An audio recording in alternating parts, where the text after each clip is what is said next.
Okay, welcome everybody, and welcome to CERN, and thank you for coming to visit us today. It's really a pleasure to welcome you here. My name is Pauline Gagnon. I'm a physicist on ATLAS experiment, and I'm also a communicator with the CERN communication group. So today I'll go and attempt to tell you what does a Higgs boson eat during the winter and other essential facts. So I'll just give a minute to those people here to sit down, and we'll start right away. So there are lots of room at the back, at the second level here, so it's easy to reach there. So what I want to do first is tell you a few words about the lab here. CERN is the European Laboratory for Particle Physics. It has about 12,000 scientists coming from 99 different nationalities. In fact, we have 63 different countries participating into the lab. It's financed by European countries, but many other countries participate, such as Canada, the country I'm from. The common goal for everybody here is to find what matter is made of. So that's what we are doing.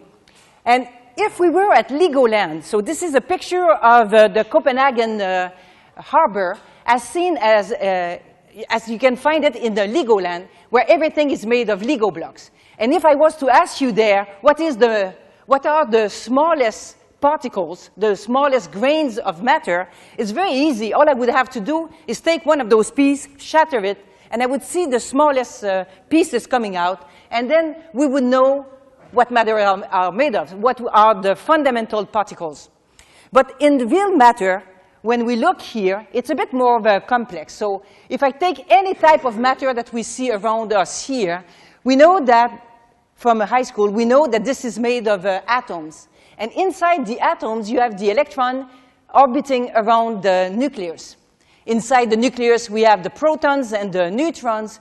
But inside the neutrons and protons, that's where we find the quarks.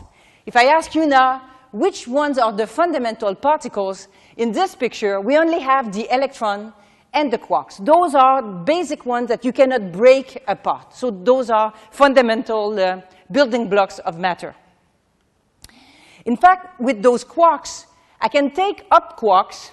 I can take two of them. Up quarks have a charge of a 2/3, an electric charge, 2/3 of the charge of an electron. And down quarks have the charge of -1/3. And I can combine them. Will this work? Yes. I can take two up quark and one down quark, and if you add up 2/3 with 2/3 plus 1/3, then I get +1, the charge of the proton. Likewise, if I want to build a neutron, all I need to do is to take one up quark and two down quarks, and their electric charge adds up to 0, and that's your neutron. So with that, I can take neutrons and protons, build all the nuclei that we have, all the different nuclei for atoms, and you can build the whole periodic elements. So the building blocks of matter are electrons and quarks, and with that we can make any chemical element. We have now a theory in particle physics to describe the world, which we call the Standard Model. The Standard Model tells us two things.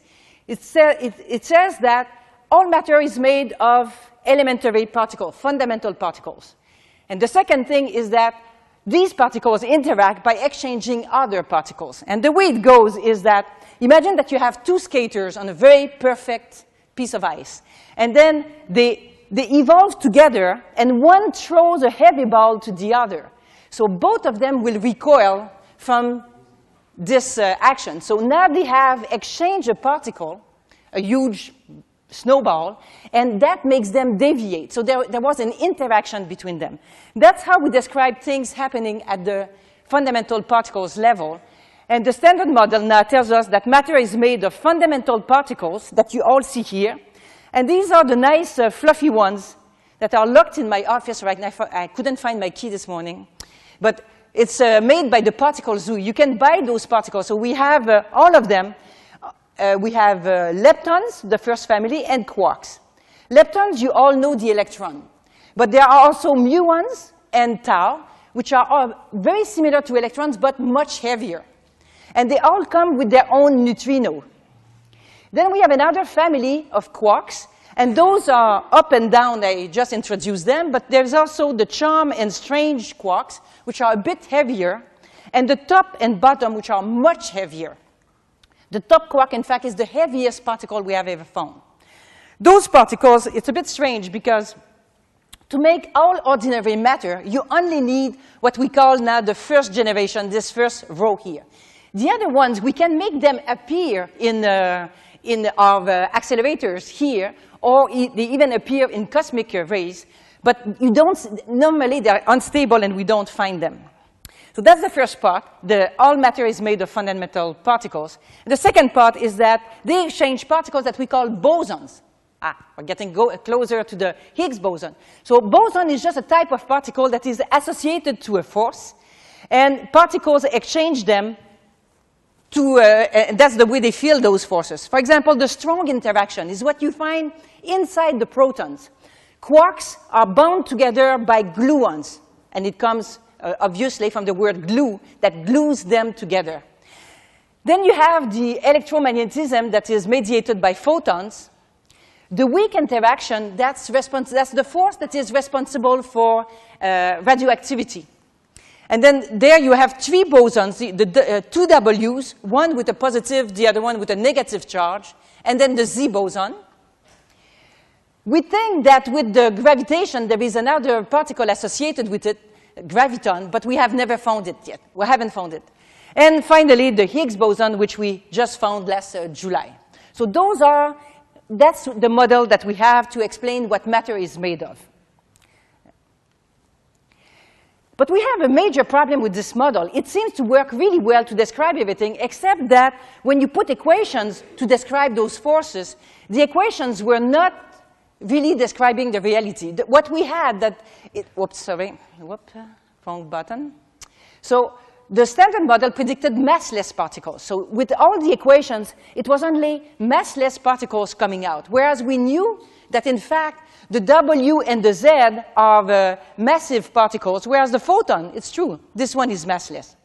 So we needed a way to fix the equations of the standard model to generate massive particles. That's where many, many theories came into play. And in 1964, building up on the work of many others, there came two Belgian physicists, François Engler and Robert Brou, and both of them published a first paper on something that is now called the Brout-Englert Higgs mechanism. So they were the first one to publish on that. Peter Higgs published a month later, and he specified in his paper that there was a boson attached to it. And then finally, there were three more physicists, Kibble, Guralnik, and Hagen, who added more information. But all these people contributed essential pieces to this theory. So if there's going to be a Nobel Prize for it, it's really complex because nobody knows exactly who should get it. And maximum 3 people can have it. So to generate mass, we need 3 things. So we had this problem in the standard model. We have a nice theory, it works well, but there was no way to generate the mass. So what do we need? We need 3 essential elements. The first one is the Brout-Englert Higgs mechanism, which is just a mathematical description. It's just a mathematical trick, and I'll describe that in a second. But this trick describes, in fact, a reality, a real physical entity which corresponds to this mechanism, which we call the Higgs field, which is very similar to the gravitational field, if you wish. And then finally, the Higgs boson is just the materialization of all that. So it's the proof. When we found the Higgs boson, we were proving, in fact, that this field existed. Okay, I'll go now over all those points to make it clear. So the Brout-Englert Higgs mechanism. As I told you a minute ago, the theory predicted that we had 4 massless particles. In the equations, that's all we could get out of it. But those 4 sad-looking bosons did not correspond to the reality. So the great idea that Brout-Englert and Higgs had was to, in fact, add 3 fictitious particles. Those are called goldstone bosons. And what they do, they take the 4 massless bosons, the 3 fictitious particles, they put all that back on the board, they shake the equations, and poof, comes out the four particles, the four real ones. And I tell you, this is about this. When I was in a graduate school, we had the exercise of taking the equations, mixing them all out, and at the end, you see those four particles coming out exactly as they are. And it's not very complex. It's a fairly easy exercise that we can do within a page, which is rare in physics. So it really works well.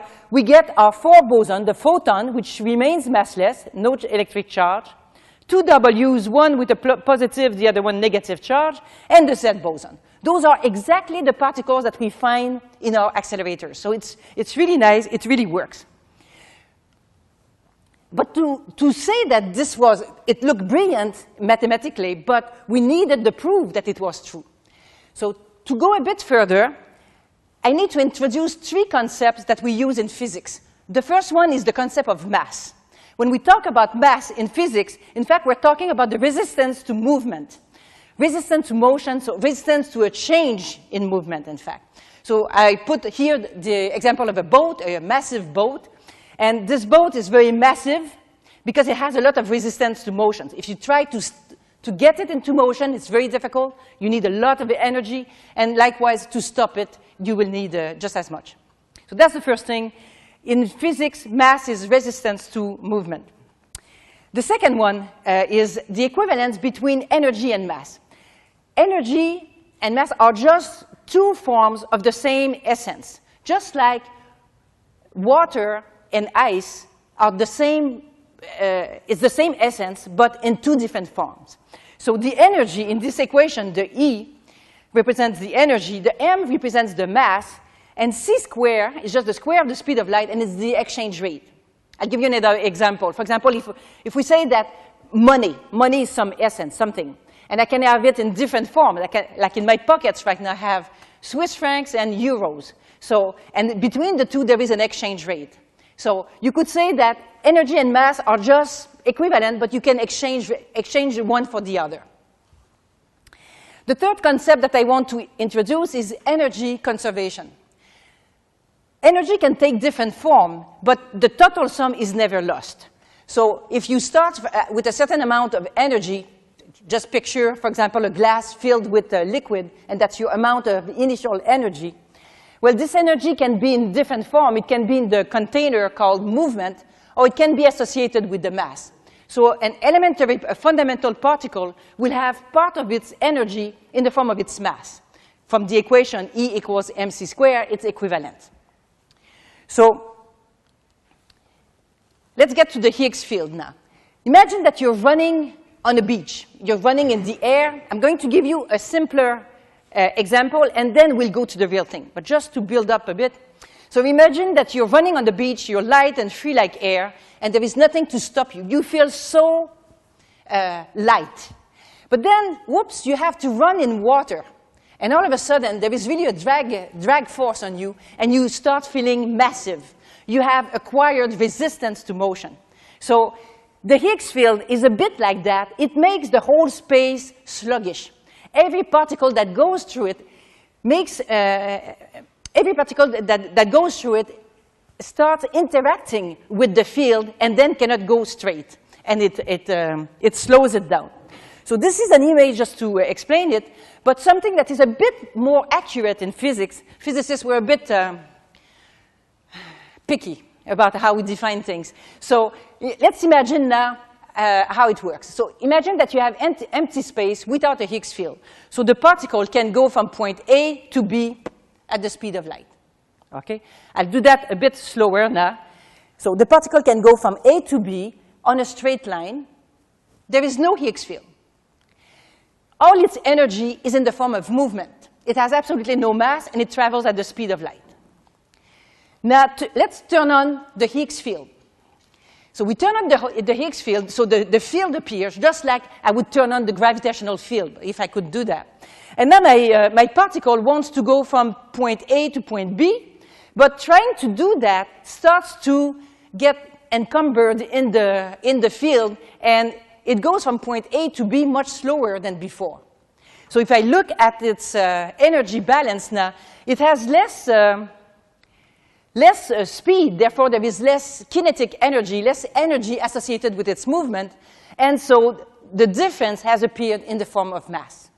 So that's really what happens with the Higgs field. Now, how did this Higgs field appear? You can look at it as a property of space. Like space has dimension and all that, but one property of space is to have the Higgs field. As soon as the Big Bang was over, this field appeared. That's just the way it is, just like time appeared. You know, nobody questioned what is time. It's a property of space around us. So, the important difference between the runner in water and this case is that the Higgs field gives mass without dissipating energy. Because when there is a friction, dragging force, you lose energy, whereas here you don't lose energy. So that's the important point, important difference. How much mass will a particle get by interacting with the Higgs field? In fact, it only depends on how strongly it interacts with the field. So on the vertical axis here, I showed the Higgs coupling, which is just a way to say how much it interacts with the field. And here it's the mass of standard model particles given in units of energy, GeV. So you see, for example, a particle like the tau lepton. It's fairly light. It interacts very little with the Higgs field, and therefore it's fairly light. So both are logarithmic scales here. The B quark is much heavier, and this one, it happens because,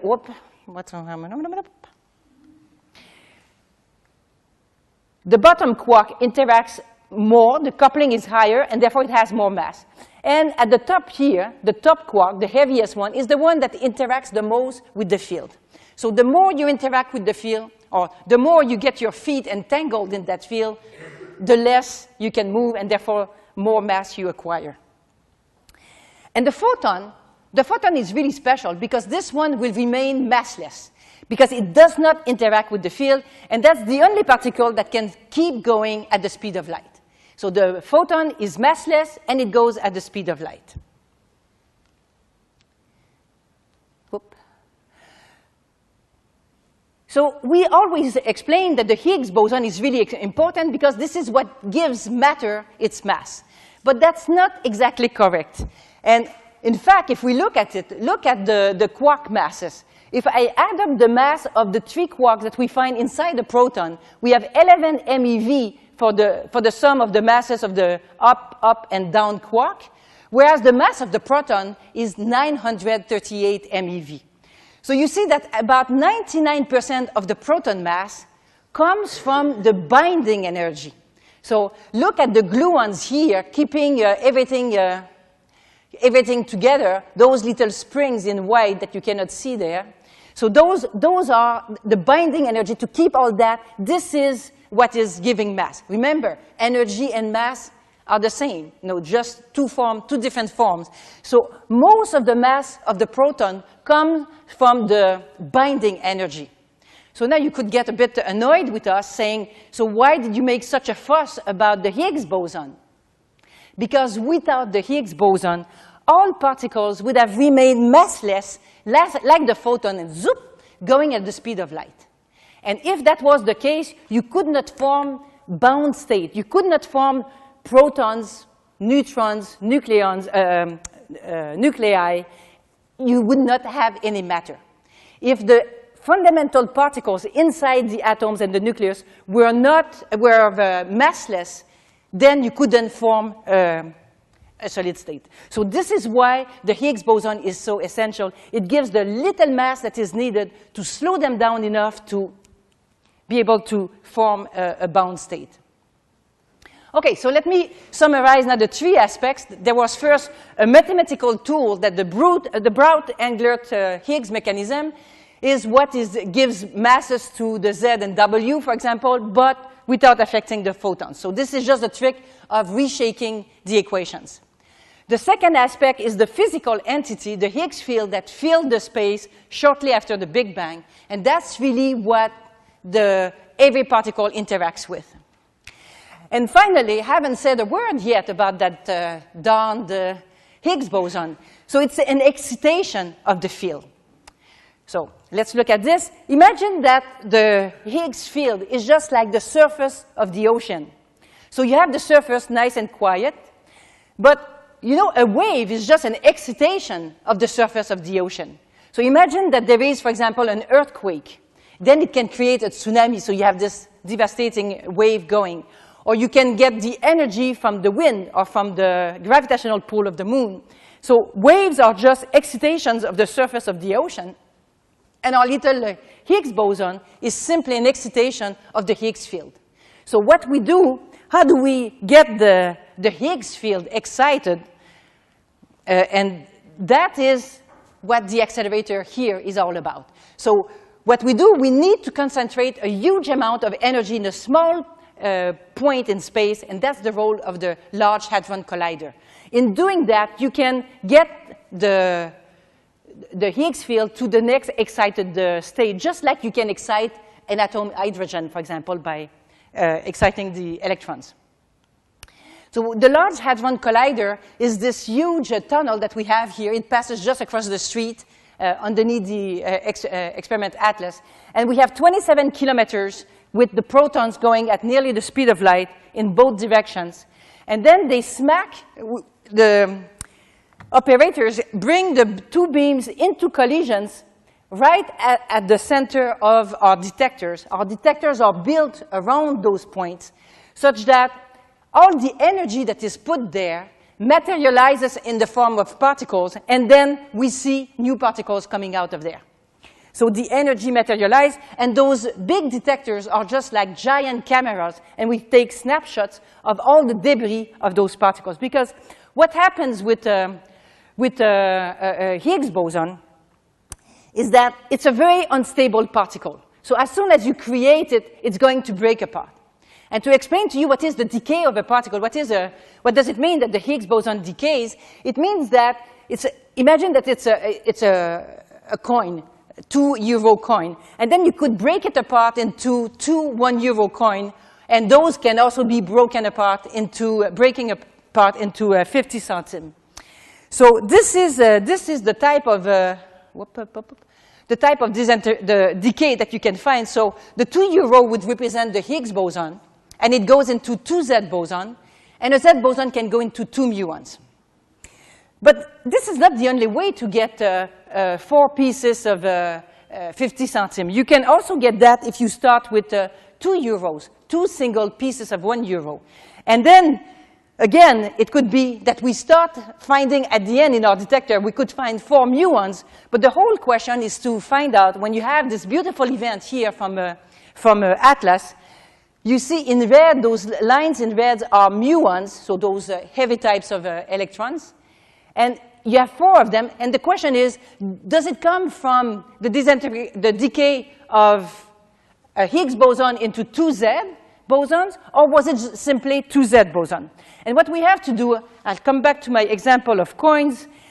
If we started with €2, if we break it apart, the 4 coins that we get at the end, it will always add up to €2. But if I take randomly what I have in my pockets, here I have it's in francs, but it's 170 or something like that. So if it comes from 2 separate particles, the value that it gives is something random. And if I put it on a horizontal axis, the values that I find here are the 4 muons. And if I see it on the horizontal axis here, what you see is the mass of the combined 4 muons. And the red histogram here is just the number of events that I would expect to find from 2 Z bosons. So they would give me random values, but we can evaluate how many we would expect. And in the black dots are the real points that we found. So in a second, the animation will restart. We're just showing here that, in fact, there was a small excess, and this corresponded to the Higgs signal. So this will play again in a second.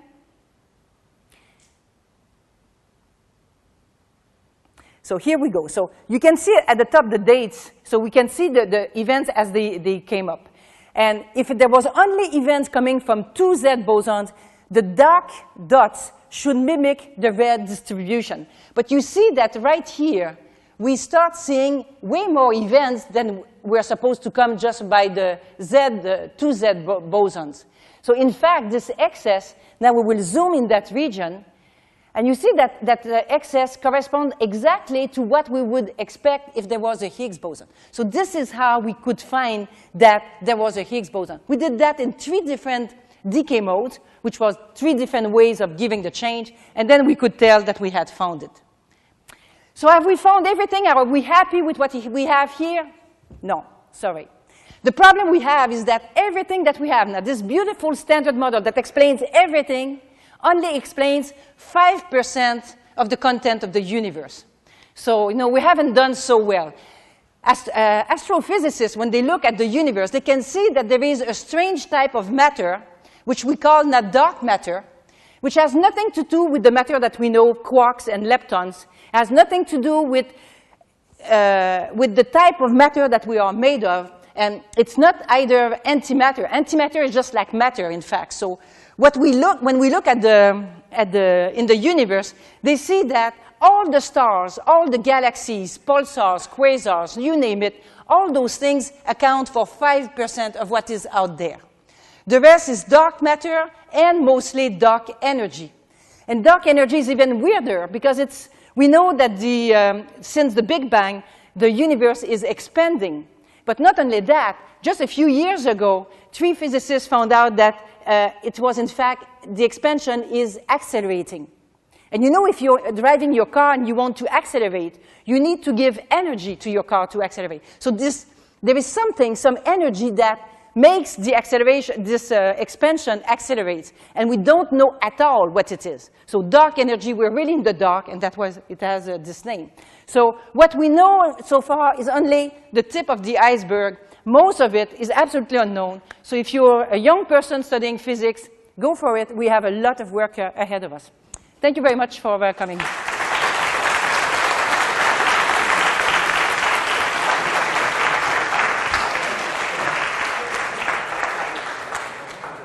I think I have 4 minutes before they start broadcasting from the globe, the next lecture.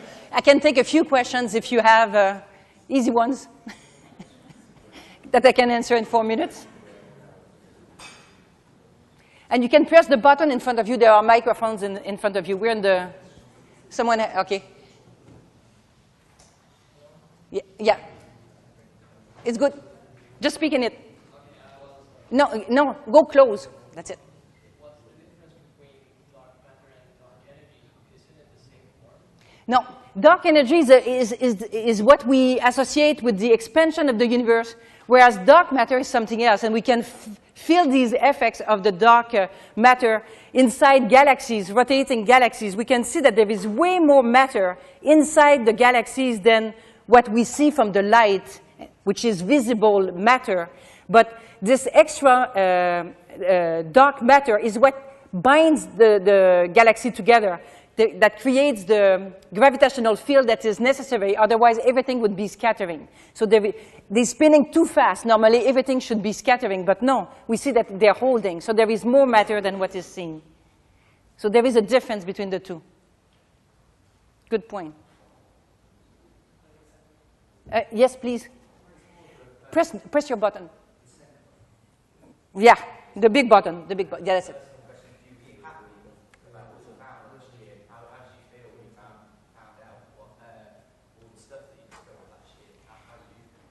Well, I was, it was announced on the eve of you're asking me how I felt before the discovery of the Higgs, or when it was announced? Yeah, it was neat. It was really neat. And it was announced here on the 4th of July, just on the eve of a major conference where we expected that the new results would be shown. And that conference was in Melbourne. So I had been traveling, and it was all jet lag and all that. And then the last plots were sent to the Atlas collaboration. So there I could see, they have it, we have it. And the only place where I could connect was in a McDonald's where there was free internet. So I was there, and I couldn't talk to anybody there but hamburgers. But it was really exciting. But no, it was only us, Atlas, that I had seen. I had not seen the results from the other experiments, CMS. The reason we have 2 experiments like this is because we want to cross-check each other. We work with very different technologies. The detectors are really built differently. So if we see something and both say we see it, then it's a real thing. So then when I went to the conference the next day, and then I saw that they also had it, Then it was, woohoo! It was really nice because physicists are usually tame. I'm not standard, but physicists are usually tame, and there in the room, people were really going, and so that was fun. I had never seen that. That was pleasant. Because, you know, we've been working on this as experimentalists at least 20 years, but it had been predicted 48 years before. Yes, last question. It's space quantable. Space quantable. I'm not a theorist, I'm an experimentalist. So this is out of my realm. As far as I know, it's not, but I cannot answer. I cannot answer that. Quick one, yeah. What do you know about the gravitons? We know nothing about the gravitons. We just don't understand why this force, gravitational force, why is it so weak compared to the others? You know, if you compare the gravitational force with the electromagnetic force, it's 10 to the minus 40, the strength of the other. So it means that it's 0.00040 zeros, 1, times the strength of the electromagnetism. So it's the graviton. Every force comes with a particle that mediates it, and if we don't see it, it's weird. We don't understand that. Gravitation is the least understood of the forces. But some people think that it could be that its strength is being lost in hidden dimensions that we would not see. So that's exciting. No, don't stop reading science fiction. Just go for physics. It's way more exciting, I tell you.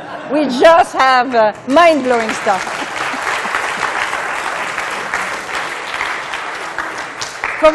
For respect for the next speaker, I will have to stop here so they can start broadcasting the next. But thank you very much for coming.